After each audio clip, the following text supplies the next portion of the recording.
Hello दोस्त, आपका अपने YouTube channel special education by PSK में स्वागत है।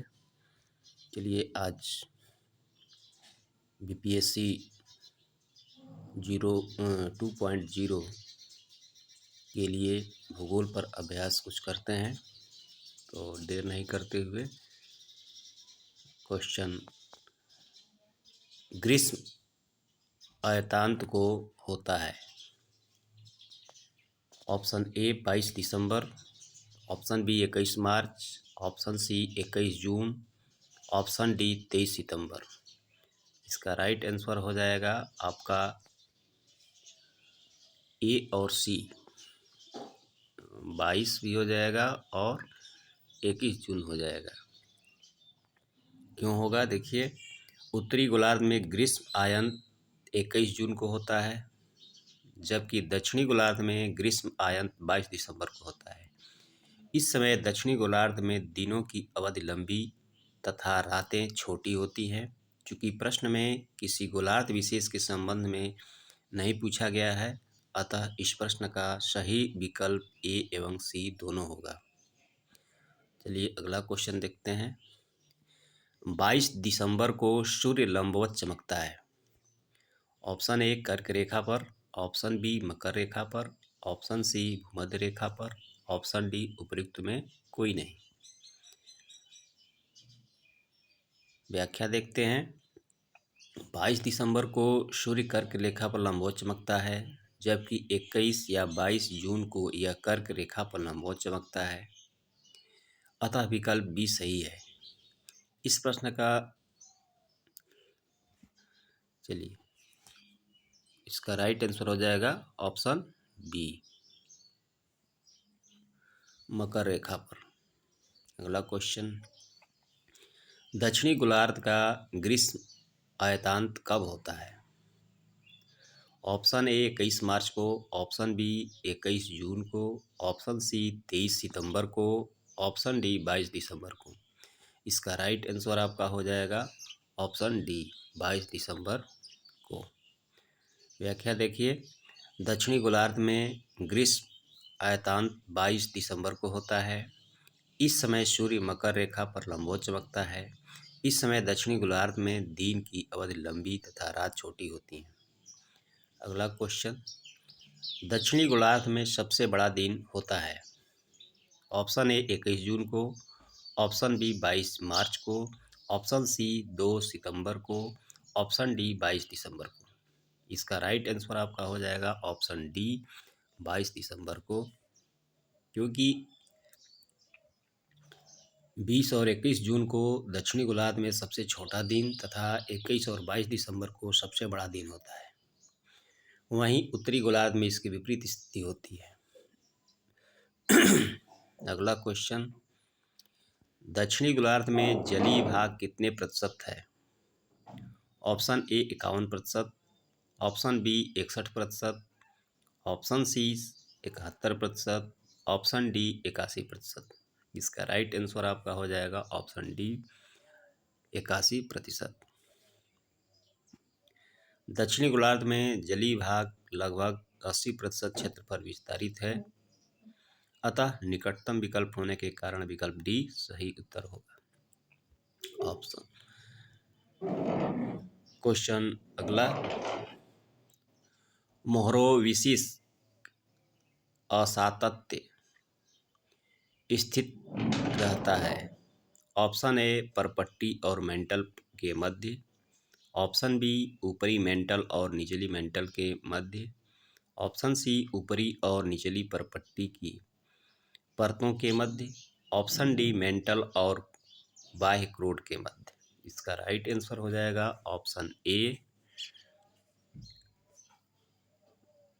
परपट्टी और मेंटल के मध्य। व्याख्या देखिए, परपट्टी को क्रस्ट भी कहते हैं, इसलिए क्रस्ट के निचले आधार पर भूकंपीय लहरों की गति में अचानक वृद्धि होती है। इससे निचले क्रस्ट और ऊपरी मेंटल यानी परपट्टी और मेंटल के बीच एक असंबद्धता का निर्माण होता है, जो चट्टानों के घनत्व में परिवर्तन को दर्शाता है। इस असंबद्धता की खोज वर्ष 1909 में क्रोएशिया वैज्ञानिक ए मोरासिवो विसिक ने की थी। अतः इसे मोह असंबद्धता या मोह असातत्य भी कहा जाता है। अन्य महत्वपूर्ण तथ्य देख लेते हैं।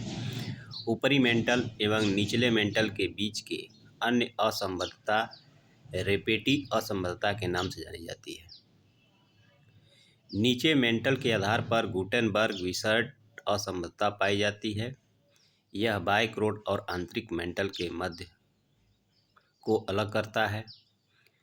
अगला, क्रोड के बाह्य अंतरतम तथा आंतरिक अंतरतम के बीच पाई जाने वाली घनत्व संबंधी असंबद्धता को लायहमैन संबद्धता कहलाती है। अगला क्वेश्चन, मोहरोविसिक असंबद्धता के मध्य स्थित है। ऑप्शन ए निचली क्रस्ट एवं ऊपरी मेंटल, ऑप्शन बी ऊपरी मेंटल और निचली मेंटल, ऑप्शन सी निचली मेंटल एवं बाह्य कोर, ऑप्शन डी बाह्य कोर एवं आंतरिक कोर। इसका राइट आंसर आपका हो जाएगा ऑप्शन ए, निचली क्रस्ट एवं ऊपरी मेंटल। मोह असातत्य स्थित है। ऑप्शन ए निचली क्रस्ट एवं ऊपरी मेंटल के मध्य, ऑप्शन बी निचली मेंटल और ऊपरी क्रोड के मध्य, ऑप्शन सी ऊपरी क्रोड एवं आंतरिक क्रोड के मध्य, ऑप्शन डी क्रोड के भीतर। इसका राइट आंसर हो जाएगा ऑप्शन ए, निचली क्रस्ट एवं ऊपरी मेंटल। यानी मोह असातत्य निचली क्रस्ट एवं ऊपरी मेंटल के मध्य स्थित है। अगला क्वेश्चन, गुटेनबर्ग असंबद्धता बीच में है।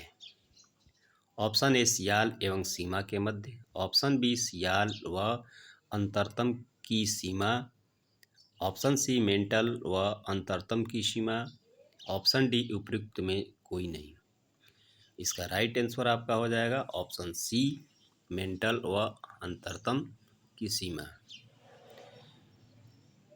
अंतरतम यानी कोर का विस्तार 2900 किलोमीटर, मेंटल व अंतरतम सीमा के से पृथ्वी के केंद्र 6378 किलोमीटर तक है। मेंटल व बाह्य अंतरतम की सीमा के बीच में गुटेनबर्ग असंबद्धता है। अगला क्वेश्चन, विसर्ट गुटेनबर्ग असंबद्धता पृथक करता है।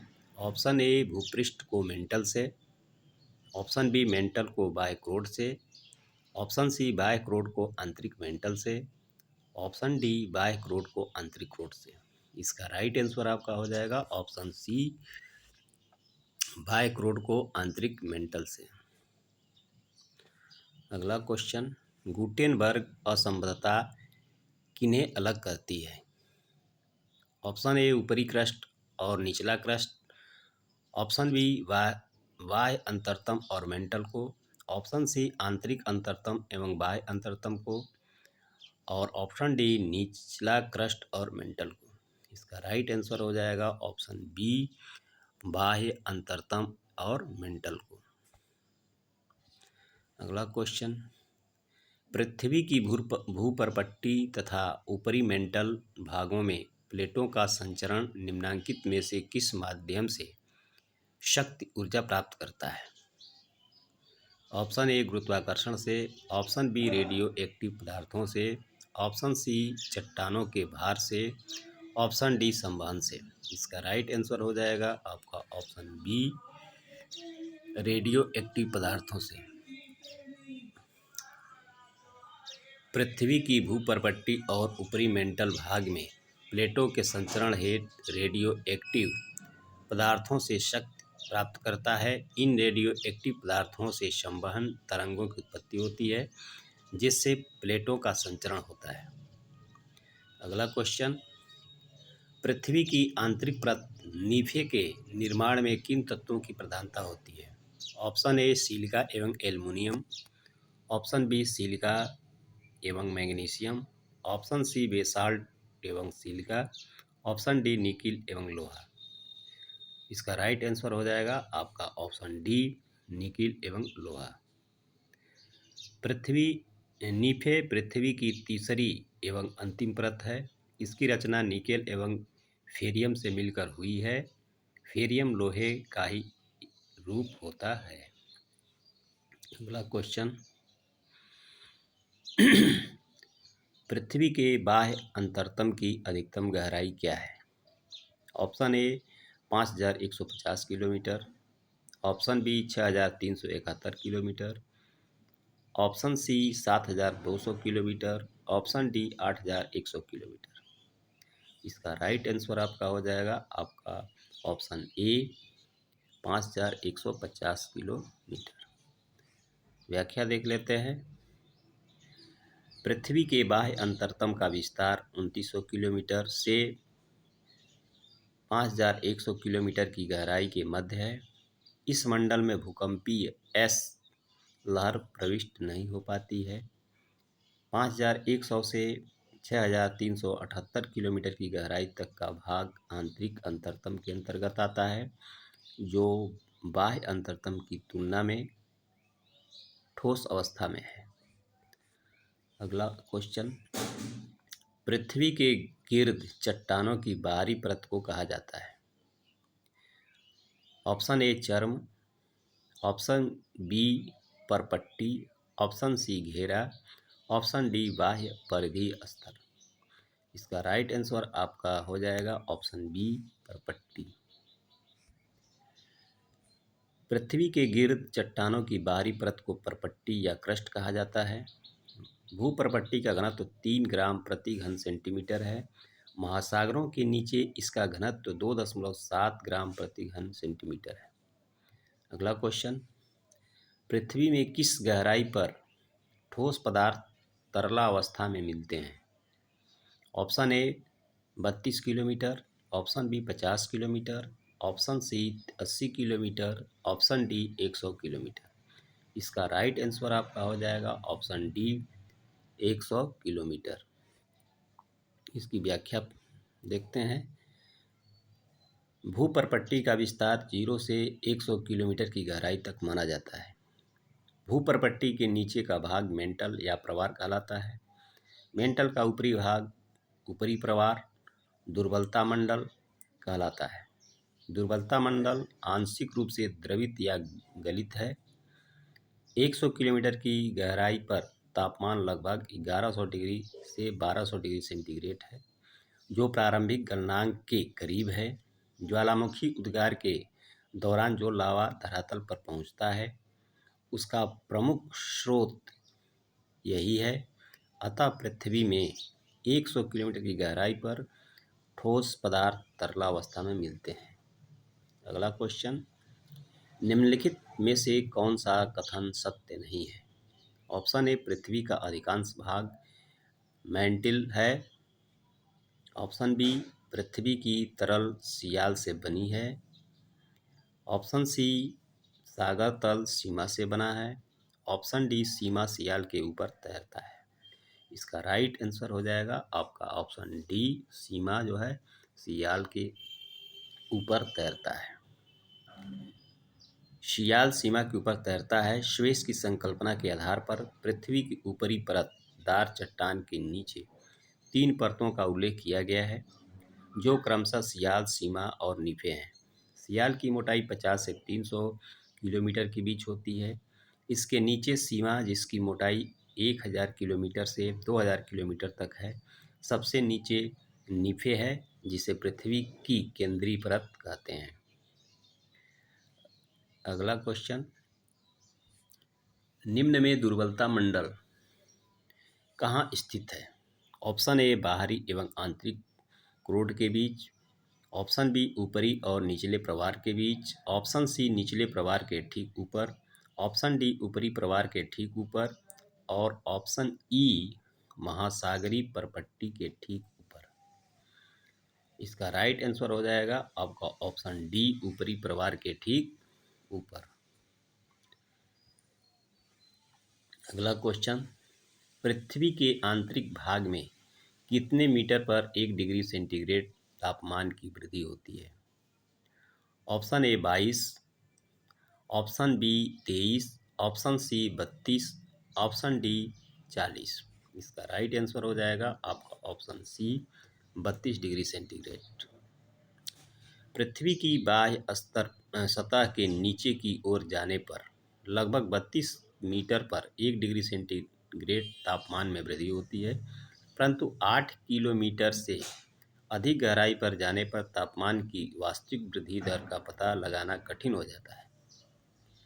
अगला क्वेश्चन, कोर मध्यस्थ क्षेत्र में कौन सी लहरें प्रवाहित हो सकती हैं? ऑप्शन ए प्राथमिक लहरें, ऑप्शन बी द्वितीयक लहरें, ऑप्शन सी धरातलीय लहरें, ऑप्शन डी प्राथमिक एवं द्वितीयक लहरें। इसका राइट आंसर हो जाएगा आपका ऑप्शन ए प्राथमिक लहरें। प्राथमिक तरंगे ठोस, तरल एवं गैस तीनों में गमन कर सकती हैं, जबकि द्वितीयक तरंगे तरल पदार्थ से होकर गमन नहीं कर सकती हैं। वहीं धरातलीय तरंग का भ्रमण पथ पृथ्वी का धरातलीय भाग होता है। कोर का ऊपरी भाग द्रव अवस्था में, जबकि कोर का आंतरिक भाग ठोस अवस्था में है।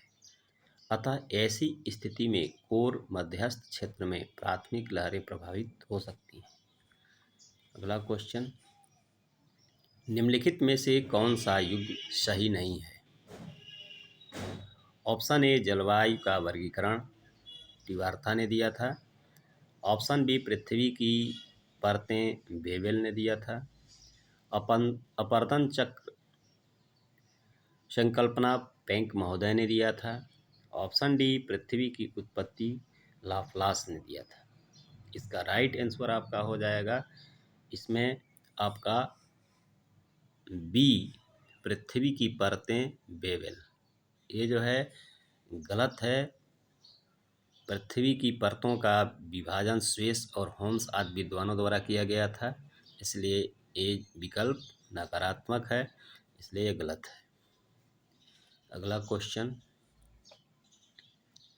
मौसम और उसकी बनावट में परिवर्तन इस कारण होता है? ऑप्शन ए पृथ्वी का गुरुत्वाकर्षण, ऑप्शन बी पृथ्वी का घूर्णन, ऑप्शन सी पृथ्वी का परिक्रमण, ऑप्शन डी पृथ्वी के अक्ष का इसके अक्ष के समतल की ओर झुका होना।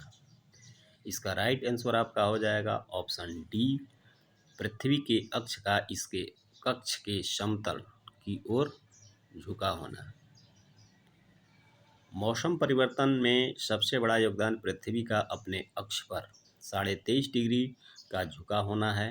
इसके अतिरिक्त सूर्य से पृथ्वी की दूरी में परिवर्तन की भी सूक्ष्म भूमिका होती है।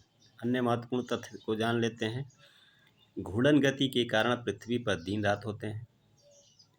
सूर्य वर्ष में 2 बार 21 मार्च और 23 सितंबर को विषुवत रेखा या भूमध्य रेखा पर लंबवत चमकता है। अगला क्वेश्चन, सुयेस के अनुसार भूपटल की ऊपरी परत कहलाती है? Option A sima, option B nife, option C sial, option D इनमें से कोई नहीं। इसका राइट आंसर आपका हो जाएगा ऑप्शन सी सियाल।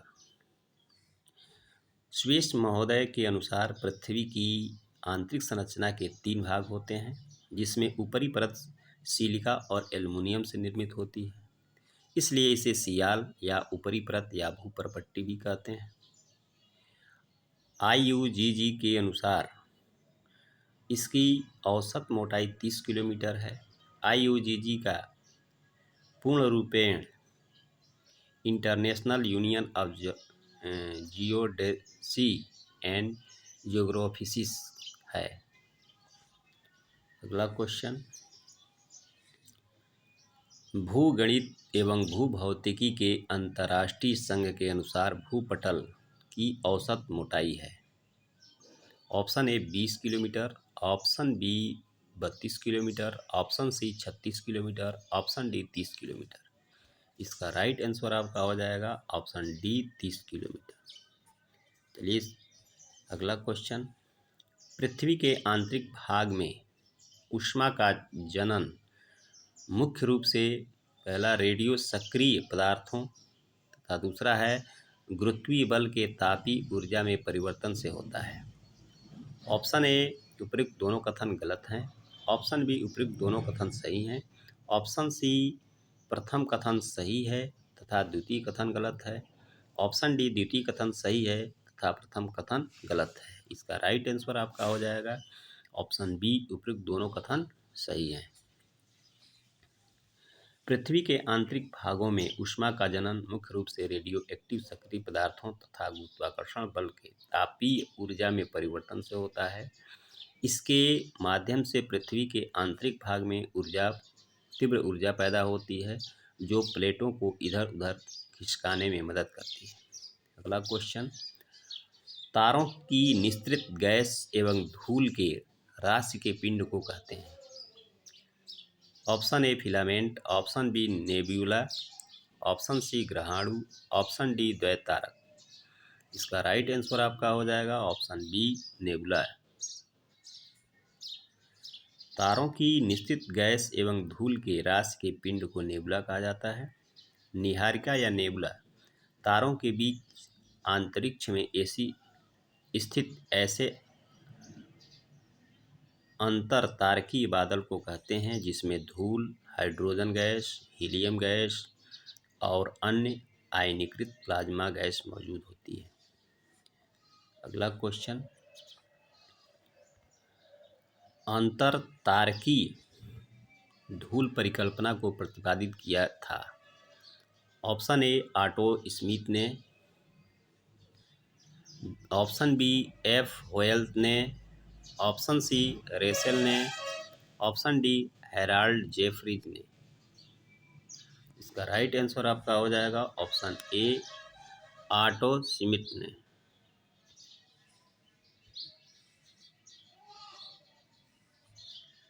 व्याख्या देखते हैं। रूसी वैज्ञानिक ऑटो स्मिथ ने वर्ष 1943 में सौरमंडल की उत्पत्ति की एक नवीन परिकल्पना का प्रतिपादन किया था। यह परिकल्पना ही धूल परिकल्पना कहलाई।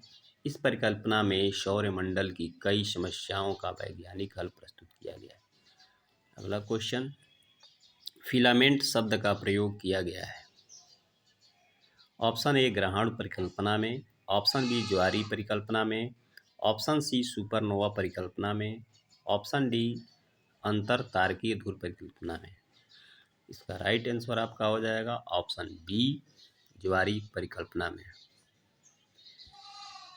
व्याख्या देख लेते हैं। फिलामेंट शब्द का प्रयोग जेम्स जीन के ज्वारीय परिकल्पना में किया गया है। इस परिकल्पना में जेम्स जीन द्वारा बताया गया कि जब तारा सूर्य के निकटतम दूरी पर आया तो उसकी आकर्षण शक्ति सूर्य से अधिक हो गई। इस कारण हजारों किलोमीटर लंबा सिगार के आकार का ज्वार सूर्य के बाह्य भाग में उठा। सिगार के आकार वाले इस भाग को फिलामेंट की संज्ञा दी गई। अगला क्वेश्चन, पृथ्वी की उत्पत्ति विषयक नौ तारा सिद्धांत नोवा थ्योरी के प्रतिपादक हैं। ऑप्शन ए चैम्बरलिन व मोल्टन, ऑप्शन बी होयल्स व लिट्टन, ऑप्शन सी कार्ल स्वान विसेकर, ऑप्शन डी ऑटो श्मिट। इसका राइट आंसर आपका ऑप्शन बी हो जाएगा होयल्स व लिट्टन। व्याख्या देख लेते हैं कि पृथ्वी की उत्पत्ति विषयक नवतारा सिद्धांत का प्रतिपादन कैम्ब्रिज विश्वविद्यालय के दो गणितज्ञों फ्रेड होयल और लिटन द्वारा किया गया। इस सिद्धांत के अनुसार पृथ्वी की उत्पत्ति के पूर्व ब्रह्मांड में केवल दो नहीं बल्कि 3 तारे थे। अगला क्वेश्चन, निम्नलिखित में से कौन पृथ्वी परत का एक प्रमुख तत्व है। Option A aluminium, option B लोहा, option C oxygen, option D silicon. इसका राइट आंसर आपका हो जाएगा ऑप्शन सी ऑक्सीजन। व्याख्या देख लेते हैं। पृथ्वी की परत में ऑक्सीजन 46.6% सबसे प्रचुर तत्व है। इसके बाद इस परत में सबसे अधिक सिलिका 27.7%, एल्युमिनियम 8.1% और लोहा 5% मौजूद है। इसके अलावा कैल्शियम, सोडियम, पोटेशियम, मैग्नीशियम आदि तत्व भी मौजूद हैं। अगला क्वेश्चन, विद्युत चुम्बकीय सतत में मध्य अवरक्त किरणों का अंश है। ऑप्शन ए 0.7 म्यू एम से 1.3 mu m. Option B 3 mu m से 10 mu m. Option C 1.3 mu m से 3 mu m. Option D 3 mu m से 5 म्यू एम। इसका राइट आंसर हो जाएगा ऑप्शन सी 1.3 म्यू एम से 3 म्यू एम तक। विद्युत चुम्बकीय सतत में मध्य अवरक्त किरणों का अंश 1.3 से 3 म्यू एम है। वहीं निकटतम अवरक्त किरणों का अंश 0.7 से 1.3 म्यू एम होता है, जबकि तापीय अवरक्त किरणों का अंश 3 से 100 म्यू एम होता है। दोस्तों, फिर मिलते हैं अगले अभ्यास के साथ। तब तक के लिए जय हिंद,